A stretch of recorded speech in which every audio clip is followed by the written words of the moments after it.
TV fala hoje sobre aposentadoria especial, um benefício previdenciário concedido ao segurado que tenha trabalhado em condições prejudiciais à sua saúde ou à sua integridade física. Até 1995, médicos e dentistas tinham o direito adquirido, pois havia uma presunção legal de que esses profissionais trabalhavam expostos a agentes nocivos. Mas isso mudou após a edição da Lei 9.032. E para falar sobre o assunto, eu converso com o diretor de Assuntos Jurídicos da FENAM, Dr. Antônio José Francisco Pereira dos Santos.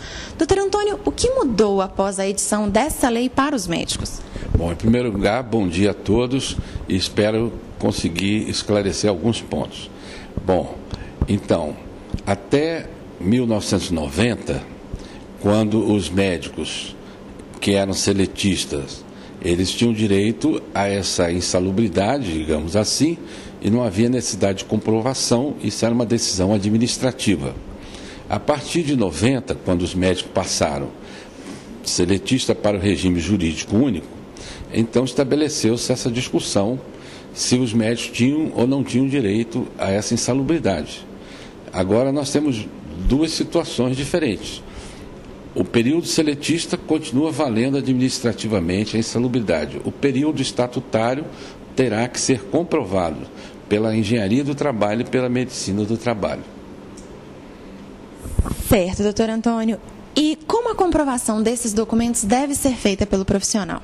Bom, aqui em Brasília, que é onde eu moro e que os mandados de injunção estão mais adiantados, nós estabelecemos com a Secretaria de Saúde que o médico irá no seu local de trabalho ao Departamento de Recursos Humanos, onde ele encontrará um funcionário que já saberá do problema e vai preencher um requerimento. Esse requerimento será encaminhado à engenharia do trabalho e lá eles farão a apuração desse tempo insalubre e o médico terá uma certidão nas suas mãos comprovando ou não o seu direito. Certo. Hoje no Congresso existe um projeto de lei que garante o direito para os servidores públicos. Esse projeto ele ainda está em análise. Como os médicos estatutários têm feito para comprovar e para exigir esses direitos?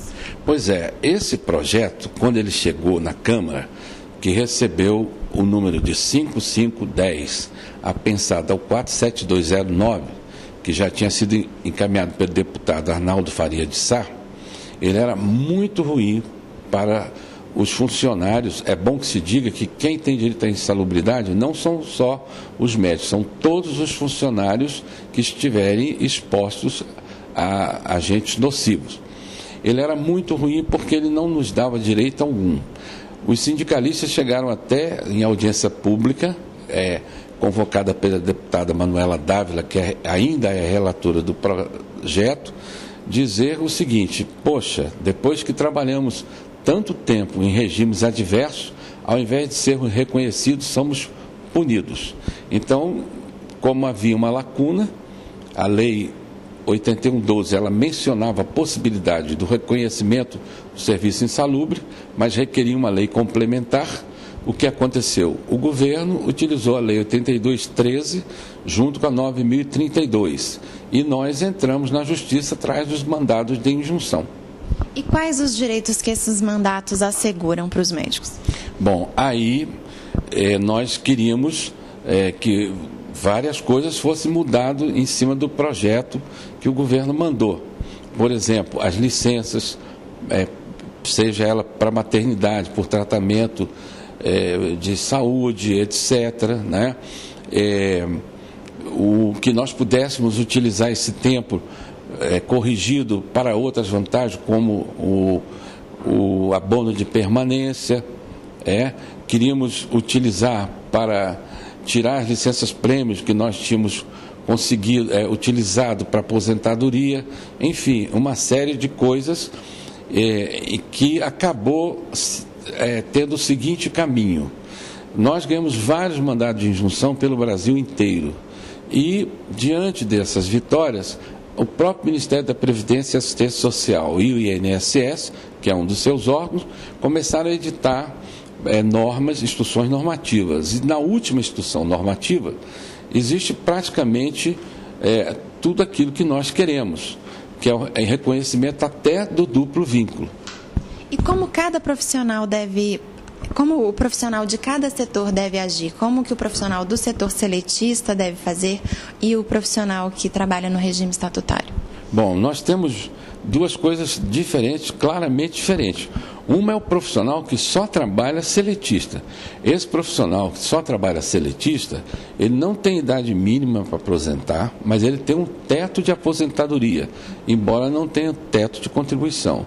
E ainda tem uma coisa que se chama fator previdenciário. Então, se ele tiver abaixo da idade mínima para aposentadoria, ele vai ter o seu salário corrigido por esse fator, que seria mais ou menos a diferença de tempo em que ele se aposenta pela sua expectativa de vida. Então, esse é o seletista.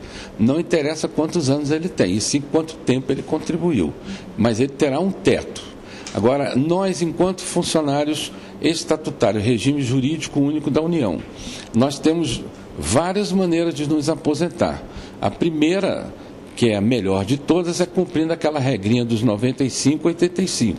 Então, 35 anos de contribuição, idade mínima de 60 anos, ou 30 anos, 55 para as mulheres. Cumpriu essa regra, você tem direito à aposentadoria integral, com paridade e integralidade. Bom, agora você quer ir para o mandado de injunção, pela instrução normativa ou pelos mandados que a gente ganhou na Justiça. Aí você vai multiplicar o tempo de serviço que você tem, os homens multiplicam por 1,4, as mulheres por 1,2. Se atingir 35 anos homem, 30 mulher, ele pode se aposentar, porém não vai ser integral, vai ser uma média, 80% das 60 maiores contribuições, atualizada pelo INCC, não é? E essa média não pode ultrapassar o vencimento da ativa. Certo, o profissional que esteja na época de se aposentar, ele deve procurar seu sindicato para que o sindicato oriente melhor na tomada dessa decisão? Exato. Então, se você, apesar de ter atingido o tempo de contribuição pela conversão, utilizando esses índices, mas se a sua idade estiver abaixo da idade mínima, você vai ter que aposentar proporcionalmente. Mas você não quer sair proporcionalmente, então você pega isso e leva para outras instituições. E vamos dar um exemplo. Você tem 60 anos, mas já atingiu 35, que é o tempo mínimo de contribuição. Então você teria que trabalhar 5 anos para chegar na idade mínima. Então você vai trabalhar a metade e vai aposentar então integral.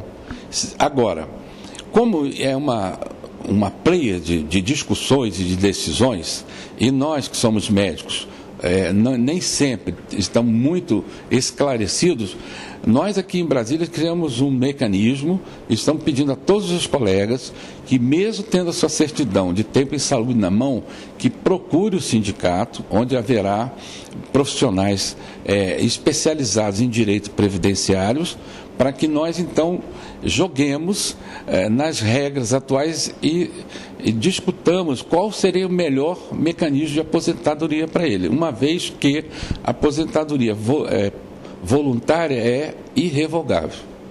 Certo, doutor Antônio, eu agradeço pela entrevista.